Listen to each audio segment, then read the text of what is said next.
Historia Diplomática. Mi nombre es Carrasco Sosa Brenda Lisset. Mi nombre es Martínez Hernández Susana. Mi nombre es Medina Velázquez Frida Lorena. Y mi nombre es Morales Valdés Sandra.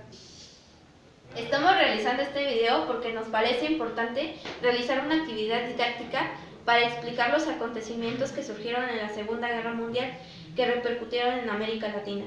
Consideramos que esta actividad facilita el aprendizaje de los hechos históricos y al ser de carácter visual mejora la comprensión.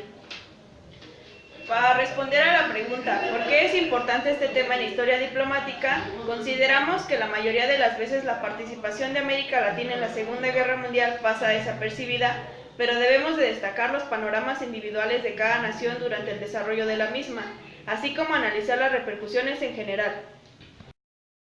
Argentina fue gobernada por una serie de fraudulentos gobiernos conservadores y juntas militares dictatoriales.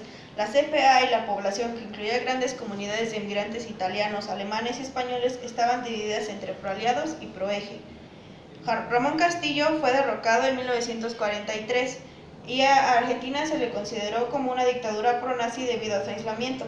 Pedro Pablo Ramírez rompió relaciones con el Eje en 1943 y más tarde Argentina se unió a otros países latinoamericanos y le declaró la guerra a Alemania y Japón en 1945.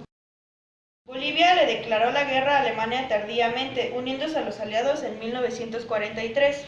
El presidente Enrique Peñaranda fue derrocado en un golpe de Estado. El nuevo gobernante, Gualberto Villarroel, tenía inclinaciones fascistas y antisemitas, pero la presión internacional lo obligó a permanecer en la guerra y a purgar a los simpatizantes nazis más extremos. Se encontraba bajo el gobierno de Getúlio Vargas y mantuvo la neutralidad hasta comienzos de 1942, luego de que los alemanes atacaron barcos brasileños en el Océano Atlántico. Brasil se puso del lado de los aliados y le declaró la guerra a Alemania e Italia. Envió a la Fuerza Expedicionaria Brasileña de 25.000 hombres a pelear en Europa en 1944, siendo el único país latinoamericano en enviar tropas a territorio europeo. Después se unió al ejército de los Estados Unidos, enviando a pelear a Italia aviones P-47. Optó por permanecer neutral en la guerra teniendo contactos con Alemania. Más adelante, Chile se distanció de los poderes del Eje y el gobierno chileno tomó medidas para despedir a los militares por Alemania. Las relaciones con el Eje se rompieron en 1943 y en 1945 Chile le declaró la guerra a Japón. Colombia, luego del ataque a Pearl Harbor, rompió relaciones diplomáticas con las potencias del Eje. En 1943, el submarino alemán U-505 destruyó una goleta colombiana. El embajador alemán dejó el país y se implementaron medidas de control. Durante los años de recuperación, Colombia envió productos de Nestlé, café, comida para bebés, etc., y carbón para ayudar a la gente de Europa a mantener el calor. Costa Rica se unió a los aliados el 8 de diciembre de 1941. El gobierno de Rafael Ángel Calderón Guardia era hostil al nazismo. Costa Rica le declaró la guerra a Japón el día después del ataque a Pearl Harbor y a Alemania e Italia poco después. También permitió a Estados Unidos establecer un aeródromo en la isla de Cocos. Cuba se unió a los aliados el 8 de diciembre de 1941, cuando le declaró la guerra a Japón. El 11 de diciembre se le declara también a Alemania e Italia. La base naval de la bahía de Guantánamo sirvió como una importante base para proteger navíos aliados. El 15 de mayo de 1943, un barco de guerra cubano hundió un submarino alemán. Fulgencio Batista, presidente de Cuba en el periodo de guerra, fue un gran aliado de Estados Unidos y tras el ataque que se dio a Pearl Harbor, Cuba le declaró la guerra al Eje y Alemania. Se dio un incremento de las exportaciones de materia prima y recursos que provenían de Estados Unidos. Fue otro de los países sudamericanos en unirse a los aliados tardíamente. Se unió contra Alemania el 2 de febrero de 1945. Ecuador permitió a Estados Unidos usar la isla de Baltra como base naval. Ecuador siempre mantuvo buenas relaciones con los aliados. Se permitió que los Estados Unidos instalara bases militares en las Islas Galápagos y en 1942 se rompieron todas las relaciones con el Eje. Entre 1931 y 1944 fue gobernado por Maximiliano Hernández Martínez, un admirador de Hitler y Mussolini. No obstante, le declaró la guerra a Japón el 8 de diciembre de 1941 y a Alemania el 12 de diciembre del mismo año, poco después del ataque de Pearl Harbor por razones económicas, ya que la economía salvadoreña dependía de Estados Unidos. Martínez removió a los alemanes de su gobierno e internó a ciudadanos alemanes, italianos y japoneses. La Segunda Guerra Mundial hizo que los salvadoreños comenzaran a mirar mal su gobierno y con una huelga general en 1944 forzó a Martínez a renunciar y huir a Guatemala. Guatemala en un principio permaneció al margen de la guerra. El presidente Jorge Ubico Castañeda declaró la neutralidad el 4 de septiembre de 1941. Ubico implementó fuertes prohibiciones a la propaganda nazi en Guatemala, pues el país poseía una de las comunidades de inmigrantes alemanas más grandes de toda Latinoamérica. Más adelante, Guatemala se unió al bando aliado. El 9 de diciembre le declaró la guerra a Japón y 3 días más tarde a Italia y Alemania. Haití mantuvo una política neutral hasta el ataque a Pearl Harbor, declarando la guerra a Japón el día posterior y a Alemania y a Italia poco después. Haití brindó alimentos a las fuerzas aliadas y permitió la extensión de la distancia de la Guardia Costera en Estados Unidos. El presidente Elie Lescott introdujo muchas medidas impopulares, los cuales los críticos consideraron que eran para aumentar su poder. Honduras en un primer momento fue neutral, pero se unió a los aliados tras el ataque a Pearl Harbor. Le declaró la guerra a Japón el 8 de diciembre de 1941 y a Alemania e Italia el 13 de diciembre de 1941. Contribuyó a los aliados con alimentos y materias primas, pero no envió a las tropas. Durante la guerra estaba gobernada por Anastasio Somoza García, quien asumió la presidencia tras un golpe militar en 1937. Somoza era un aliado de Estados Unidos y Nicaragua le declaró la guerra al Japón inmediatamente después del ataque a Pearl Harbor. 3 días después, el 11 de diciembre, le declara la guerra a Alemania e Italia, y el 19 de diciembre le declara la guerra a Bulgaria, Rumania y Hungría. Era neutral bajo el gobierno de Arnulfo Arias, quien simpatizaba con el fascismo. Declaró la neutralidad y se negó a colaborar con Estados Unidos, pero fue derrocado en 1940 y reemplazado por Adolfo de la Guardia, quien le declaró la guerra a Japón el 7 de diciembre de 1941 y el 12 de diciembre a Alemania e Italia, convirtiéndose en el primer país latinoamericano en hacerlo. Firmó varios tratados con Estados Unidos que le permitieron tener control de muchos centros de defensa panameños. Paraguay firmó el Tratado de Paz con Bolivia de 1938. Bajo presión de Estados Unidos, fijó los límites entre los dos países. El gobernador durante esta época fue el general José Félix Estigarribia, mismo quien fue el héroe de la Guerra del Chaco. La exportación de materias primas aumentaron con la influencia alemana en el sur del continente. Fue motivo para Estados Unidos a poner mayor atención a los países del eje. El país otorgó asilo a alemanes perseguidos por la justicia. Perú se mantuvo como aliado incondicional de Estados Unidos, ya que éste proveía las materias primas. En 1938 se realizó la conferencia en Lima, Perú, comprometiendo la ayuda mutua de Perú a Estados Unidos. Esto hacía una política de acercamiento a Estados Unidos firmada por el presidente Prado Ugarteche. En República Dominicana, las exportaciones hacia Estados Unidos aumentaron considerablemente. Trujillo pasó de ser un admirador del fascismo a un fiel colaborador de la política de Washington. Rafael Trujillo manifestó públicamente su admiración por Hitler y Mussolini.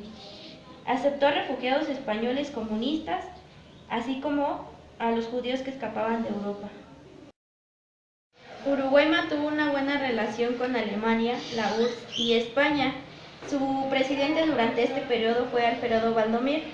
Como beneficio a Uruguay, se dio una gran oleada de corriente migratoria, mayormente de sirios, libaneses y europeos. El buque alemán Admiral Grant Spee, que perseguido por 3 cruceros ingleses, buscó refugio en el puerto de Montevideo.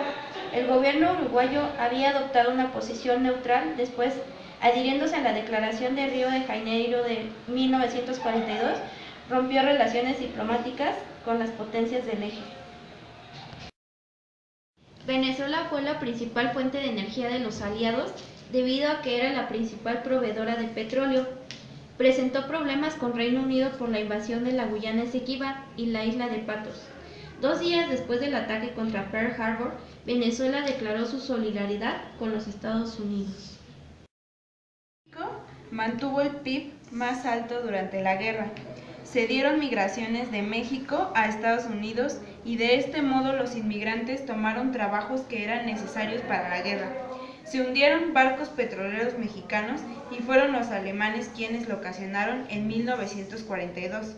Esto causó una gran indignación de los mexicanos y fue así que México le declaró la guerra a Alemania y sus aliados. México declara la guerra a Alemania el 1 de junio de 1942 tras el hundimiento de otros 2 barcos petroleros mexicanos en el Golfo de México.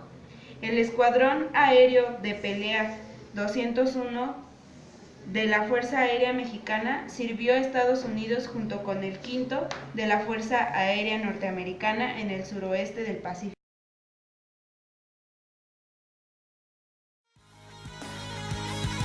Los países de la región de Latinoamérica se han caracterizado por mantener la neutralidad en los conflictos bélicos más importantes del mundo. Sin embargo, la Segunda Guerra Mundial fue tan colosal que América Latina tuvo que romper su doctrina de neutralidad y entrar en la guerra. Algunos países enviaron tropas a Europa o Asia, otros se dedicaron a defender su territorio de los ataques del eje. Este video estará dividido en 2 partes. En la primera parte hablaré mayormente de los países del Pacífico, mientras de que en la segunda los del Atlántico. México. México fue el país latinoamericano que más protagonismo tuvo en la Segunda Guerra Mundial. México se mantuvo neutral hasta 1944. Sin embargo, recibía constantes ataques de los submarinos alemanes en el Caribe. Finalmente México decidió enviar al Escuadrón 201 como apoyo para los Estados Unidos en el Pacífico. Esta participación de México fue clave para los Estados Unidos, llegando a tener mucho protagonismo en la Batalla del Pacífico. Se presume que los mexicanos mataron alrededor de 30.000 japoneses. Colombia.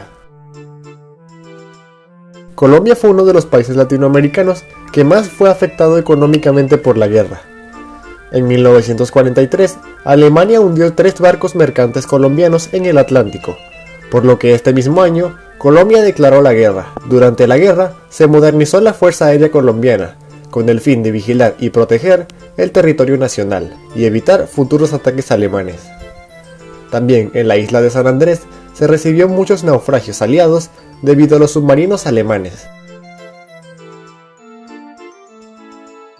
Ecuador.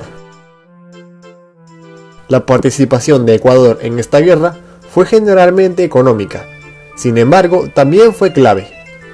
En 1942 Ecuador le declara la guerra a los países del eje y aumenta notablemente sus exportaciones a los Estados Unidos. Ecuador le prestó a Estados Unidos bases militares en las Islas Galápagos para reforzar el control estadounidense en el Pacífico. Perú. Perú en la Segunda Guerra Mundial era un país que había recibido bastante inmigración alemana y japonesa, por lo cual una gran parte de la población inmigrante del Perú fue deportada. En 1941, Perú capturó 5 barcos mercantes alemanes, pero solo uno fue capturado ileso, que posteriormente fue integrado a la Armada peruana y bautizado como el BAP Callao. Finalmente Perú declaró la guerra al eje en 1945. Chile. Chile fue un país cuya neutralidad fue muy polémica al principio. Chile fue el único país latinoamericano que no rompió relaciones diplomáticas con el eje luego de Pearl Harbor. Sin embargo, Chile estaba muy atento a las acciones japonesas, temiendo una muy posible invasión japonesa a Chile. Finalmente, en 1943, Chile rompió relaciones con el eje, y 2 años después le declaró la guerra a Japón. Sin embargo, debido a que Japón ya estaba derrotado, Chile no tomó ninguna acción militar. Guatemala. Guatemala, a inicios de la guerra, era uno de los países latinoamericanos con más presencia alemana. En la provincia de Alta Verapaz era muy común ver banderas nazis ondeando o jóvenes alemanes cantando el himno de la Alemania nazi. Sin embargo, en 1941, luego de Pearl Harbor, Guatemala le declaró la guerra a los países del eje, expropiando cualquier posesión alemana en Guatemala y prohibiendo cualquier acto nazi. El Salvador. El Salvador, a inicios de la Segunda Guerra Mundial, tenía muy buenas relaciones con los países del eje, especialmente con Japón, con quien tenía planes de construir una base naval japonesa en El Salvador. Sin embargo, tras el ataque a Pearl Harbor en 1941, El Salvador dio vuelta atrás a sus relaciones con Japón, declarándole la guerra, para así acercarse más a Estados Unidos y aumentar sus exportaciones, cosa que logró. El Salvador fue uno de los países latinoamericanos que más acogió judíos del Holocausto. Nicaragua. Nicaragua permaneció neutral hasta el ataque a Pearl Harbor en 1941, cuando le declaró la guerra a los países del eje. Nicaragua tenía muy buenas relaciones con los Estados Unidos. Sin embargo, Nicaragua se centró principalmente en preparar sus fuerzas armadas para proteger el Canal de Panamá, que se presumía que en cualquier momento podría sufrir un ataque alemán o japonés. Costa Rica. Costa Rica, a inicios de la guerra, era un país con mucho antisemitismo, por lo que mantuvo buenas relaciones con Alemania principalmente, fortaleciendo la inmigración alemana a Costa Rica. Sin embargo, poco a poco las relaciones entre estos países se deterioraron muchísimo. En 1941 Costa Rica capturó barcos mercantes italianos y alemanes, y ese mismo año le declara la guerra a Alemania. Costa Rica prestó apoyo logístico a los Estados Unidos, y este país construyó una base aérea en la isla del Coco en el Pacífico. Panamá. Panamá era una nación clave para los países aliados, pues conectaba el Atlántico con el Pacífico. Finalmente Panamá le declaró la guerra a los países del eje en 1941. A pesar de que Panamá no prestó ninguna ayuda especial, fue fuertemente protegido por Estados Unidos, quien instaló cientos de cañones antiaéreos en Panamá y ordenó una guarnición de 67.000 hombres. A pesar de que los países latinoamericanos no salieron tan desangrados como los países europeos, su contribución ayudó para la victoria de los países aliados a esta. Si el video te gustó, por favor, dale like y suscríbete. Comparte este video con tus amigos y hasta la próxima. La Segunda Guerra Mundial fue un conflicto armado que se llevó a cabo en casi toda Europa y parte de África desde 1939 hasta 1945. Pero ¿qué pasó con los países latinoamericanos en ese entonces? Si bien sabemos que Estados Unidos participó en la guerra, los demás países americanos no se involucraron de lleno en el armamentismo.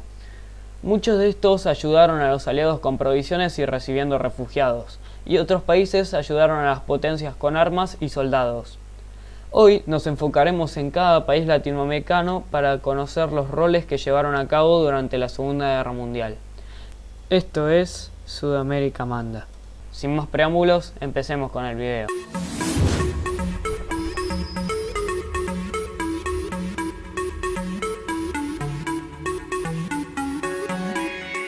Vamos a empezar hablando de los países anglosajones. Por un lado estaba Estados Unidos y por el otro Canadá. Ambos participaron de forma directa en el conflicto, ayudando con tropas, municiones, armas y comida a los aliados. Ahora vamos a hablar de la participación de los países centroamericanos. Primero estaba México, que si bien le declaró la guerra al eje por ciertos acontecimientos, se mantuvo neutral la mayor parte de la guerra. Pero la aviación mexicana, conformada por el Escuadrón 201, participó en la Guerra del Pacífico bajo la bandera estadounidense. Pasamos ahora a Honduras, que en un primer momento fue neutral, pero se unió a los aliados tras el ataque a Pearl Harbor. Le declaró la guerra al Japón y a Alemania y a Italia, contribuyó a los aliados con alimentos y materias primas, pero no envió tropas. República Dominicana le declaró la guerra a Alemania y a Japón tras el ataque a Pearl Harbor, pero sin embargo no contribuyó con tropas, aviones ni barcos. Cuba le declaró la guerra al Eje y cooperó hundiendo submarinos en las costas americanas. Y también exportó azúcar a los aliados, sobre todo al frente ruso y al frente inglés. Costa Rica le declaró la guerra a Japón el día siguiente al ataque a Pearl Harbor, y a Alemania e Italia un tiempo después. También le permitió a Estados Unidos establecer un aeródromo en la isla de Cocos. El Salvador le declaró la guerra a Japón y a Alemania poco después del ataque a Pearl Harbor por razones más que todo de índoles económicas. Guatemala en un principio permaneció al margen de la guerra, pero poco tiempo después le declaró la guerra a los nazis. Haití mantuvo una política neutral hasta el ataque a Pearl Harbor, declarándole la guerra al Japón al día siguiente y a Alemania e Italia poco después. También brindó alimento a las fuerzas aliadas y permitió que la Guardia Costera de Estados Unidos ampliara el territorio de búsqueda para destruir a los submarinos y a los nazis que atacaban las costas americanas. Pero más allá de eso no contribuyó con tropas. Ahora es el turno de hablar de los países sudamericanos. Luego del ataque japonés a Pearl Harbor, el gobierno colombiano declaró la guerra en 1943 al Eje, porque un submarino alemán hundió uno de sus barcos que acababa de transportar soldados ingleses a la isla de San Andrés. Submarinos alemanes hundieron 18 barcos brasileños y aunque el gobierno se mostraba reacio a entrar en el conflicto, la indignación pública empujó a Brasil a declararle la guerra a Alemania en noviembre del 42 y a enviar 30.000 hombres al frente de Italia. Un mes después, Brasil pone a su armada bajo el comando operacional de la Marina de Estados Unidos. En la Segunda Guerra Mundial, Venezuela jugó un papel clave como proveedor principal de petróleo a los Estados Unidos. Mantuvo una relativa neutralidad hasta los últimos años de la guerra, cuando finalmente le declara la guerra a Alemania y al resto de los países del Eje en 1945. El gobierno argentino se vio obligado a romper relaciones con los países del Eje en 1944 y le declaró la guerra en marzo del 45.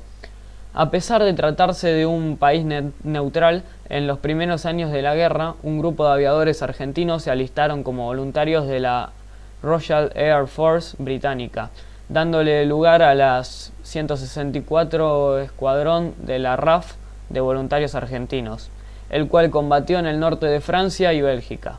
Hacia fin de la contienda aceptó la presencia de refugiados y criminales de guerra nazis. El resto de los países sudamericanos como Chile, Ecuador, Paraguay, Uruguay, Perú y Bolivia solo rompieron relaciones diplomáticas con los países del Eje. Bueno.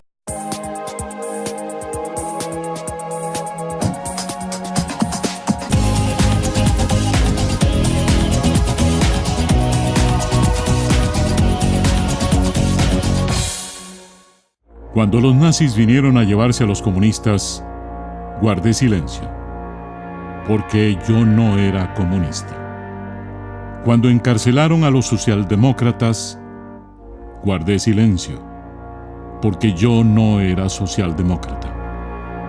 Cuando vinieron a buscar a los sindicalistas, no protesté, porque yo no era sindicalista.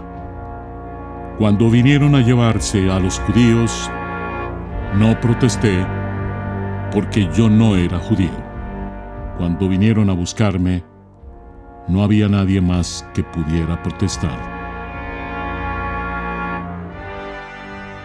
Decir 70 años podría sonar como algo sumamente distante. 70 años suena como toda una vida, y de hecho lo es. Pero si lo pensamos por un momento, un abuelo, una abuela que tenga más de 70 años vivió en carne propia, o quizás escuchó de sus padres sobre un acontecimiento que marcó la historia de la humanidad, la Segunda Guerra Mundial. Soy Héctor López y en este video de Profe en Casa estudiaremos las consecuencias de la Segunda Guerra Mundial. Esta llevó a la humanidad a límites de barbarie nunca antes vistos. El conflicto trajo para millones y millones de personas devastación, muerte y dolor.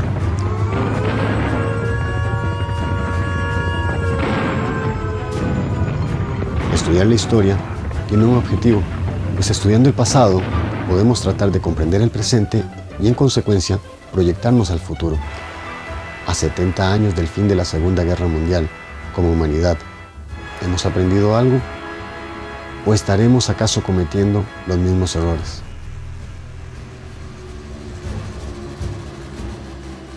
...2 de mayo de 1945... tropas del ejército soviético luchan en cada calle, en cada casa. Un disminuido ejército alemán trata sin fortuna de detener lo inevitable. En medio del humo de las bombas y los incendios, en medio del miedo y del dolor, el Ejército Rojo plantará ese 2 de mayo sobre un destruido Reichstag la bandera roja de la Unión Soviética. La Alemania nazi había sido derrotada. El fascismo en Europa, que 20 años atrás había germinado como respuesta a la crisis económica, era arrancado. 3 meses más tarde, el 6 y 9 de agosto respectivamente, las ciudades japonesas de Hiroshima y Nagasaki eran blanco del primer bombardeo atómico en la historia. Japón se rendiría el 15 de agosto, poniendo fin de esta manera a uno de los conflictos bélicos más sangrientos que experimentase la humanidad. La Segunda Guerra Mundial como conflicto se desarrolla entre 1939 y 1945 y marcó el enfrentamiento de 3 grandes bloques geopolíticos. Que la Segunda Guerra Mundial fue un conflicto literalmente mundial es un hecho que no necesita ser demostrado. Prácticamente todos los estados independientes del mundo se vieron involucrados en la contienda, voluntaria o involuntariamente, aunque la participación de las repúblicas de América Latina fue más bien de carácter nominal. En cuanto a las colonias de las potencias imperiales, estas no tenían una posibilidad real de elección. Sobre el número de muertos, las proyecciones varían drásticamente, de entre 30 millones y 70 millones según las fuentes que se consulten. De cualquier forma, en palabras de Eric Hobsbawm, ¿qué importancia tiene la exactitud estadística cuando se manejan cifras tan astronómicas? ¿Acaso el horror del Holocausto sería menor si los historiadores llegaran a la conclusión de que la guerra no exterminó a 6 millones de personas, sino a 5 o incluso a 4 millones? ¿Qué importancia tiene que en el asedio al que los alemanes sometieron a Leningrado durante 900 días murieran 1 millón de personas por efecto del hambre y el agotamiento, o tan solo 750.000 o medio millón de personas? ¿Es posible captar el significado real de las cifras más allá de la realidad que se ofrece a la intuición?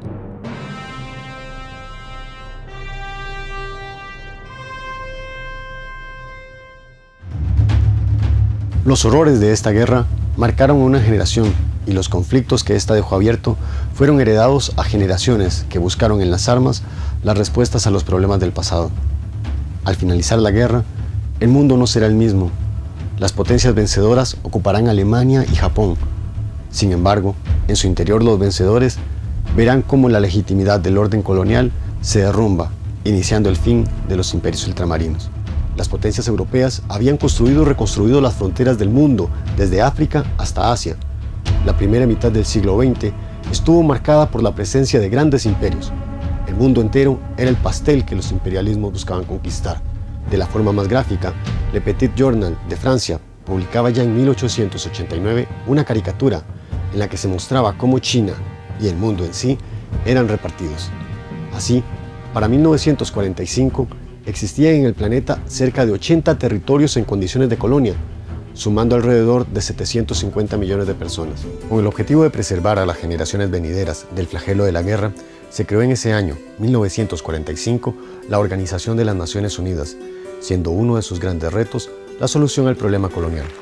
En su carta fundacional se lee como primer propósito mantener la paz y la seguridad internacionales y con tal fin tomar medidas colectivas eficaces para prevenir y eliminar amenazas a la paz y suprimir actos de agresión u otros quebrantamientos de la paz. Así, la permanencia del orden colonial constituía una negación al derecho de autodeterminación de los pueblos. El proceso de descolonización transformó drásticamente el mapa político del globo, Para 1945, Corea se independiza de Japón. Para 1946 y 47, Filipinas y la India harán lo propio al romper con el orden colonial e independizarse de Estados Unidos y Gran Bretaña respectivamente. Para 1960, con la aprobación de la Resolución 1514 de las Naciones Unidas, Declaración sobre la concesión de la independencia a los países y pueblos coloniales, se proclama solemnemente la necesidad de poner fin rápida e incondicionalmente al colonialismo en todas sus formas y manifestaciones. De esta forma, en los 15 años que sucedieron al fin de la guerra, las cifras de estados asiáticos reconocidos internacionalmente como independientes se quintuplicó. En África, donde en 1939 solo existía uno, una década después de la guerra eran unos 50. Incluso en América, donde la temprana descolonización del siglo XIX había dejado una veintena de repúblicas latinoamericanas, la descolonización añadió una docena más. Así como las fronteras políticas fueron modificadas por la guerra, las fronteras económicas de igual forma se transformaron. De esta manera, entre 1914 y 1945, la economía estuvo caracterizada por un fuerte proteccionismo. La conferencia de Bretton Woods fue la herramienta para cambiar este panorama. En julio de 1944, en la comunidad norteamericana de Bretton Woods, en New Hampshire, se realizó la Conferencia Monetaria y Financiera de las Naciones Unidas.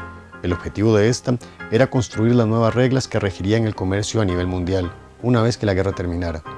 Para conseguirlo, se propuso impulsar el crecimiento económico mundial, el intercambio comercial entre naciones y la estabilidad económica, tanto dentro de los países como a nivel internacional. Con este fin, se dibujaron lo que serían una serie de instituciones destinadas a perfilar el nuevo orden económico mundial, las cuales son el Fondo Monetario Internacional, el Banco Mundial y el GATT. El Fondo Monetario Internacional debía garantizar el cumplimiento de las normas acordadas en lo referente al comercio y las finanzas internacionales y establecer facilidades de crédito para los países con dificultad temporal en la balanza de pago. El Banco Mundial, creado para financiar el desarrollo a largo plazo, y el Acuerdo General sobre Aranceles Aduaneros y el Comercio, creado en 1947, que tenía por meta la liberación del comercio mundial. Este organismo, en la década del 90, se convirtió en la actual Organización Mundial del Comercio. Adicionalmente, se establece el dólar norteamericano como la moneda oficial para el comercio internacional. El peso de los Estados Unidos dentro del nuevo mapa económico se debe entender en el contexto geopolítico que sustenta la conferencia. Los delegados asistentes representaban a un total de 44 países. La India, por ejemplo, aún se encontraba para 1944 bajo el dominio del Imperio Británico, así que carecía de una representación real. Las potencias europeas estaban concentradas en el conflicto militar. Alemania y Japón, como potencias enemigas, no fueron convocadas. Por su parte, la Unión Soviética abrigaba un modelo de economía distinta, centralizada y planificada por el Estado, razón por la cual no ratificó ningún acuerdo.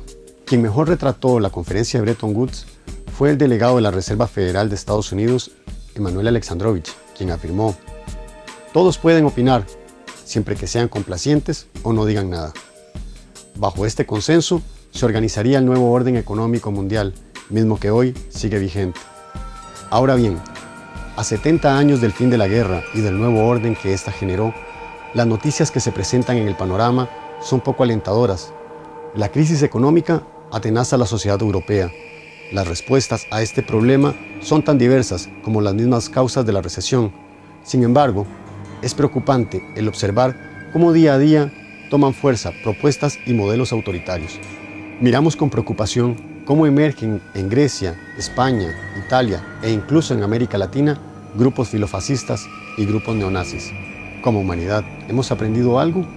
¿O estamos acaso construyendo las mismas respuestas a las mismas viejas preguntas? Le invito a reflexionar sobre estas interrogantes y a seguir viendo videos de Profe en Casa.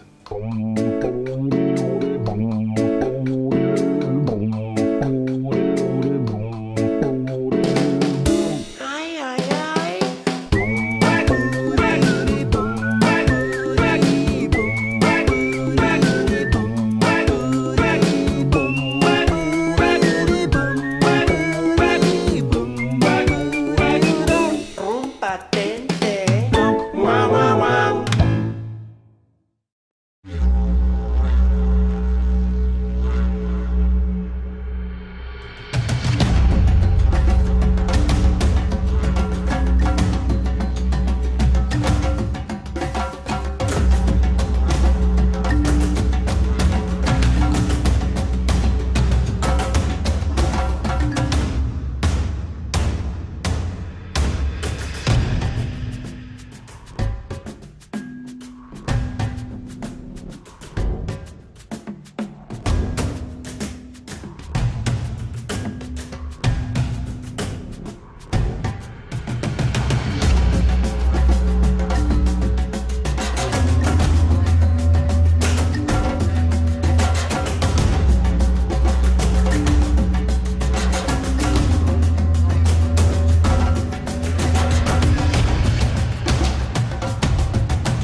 created using Powtoon.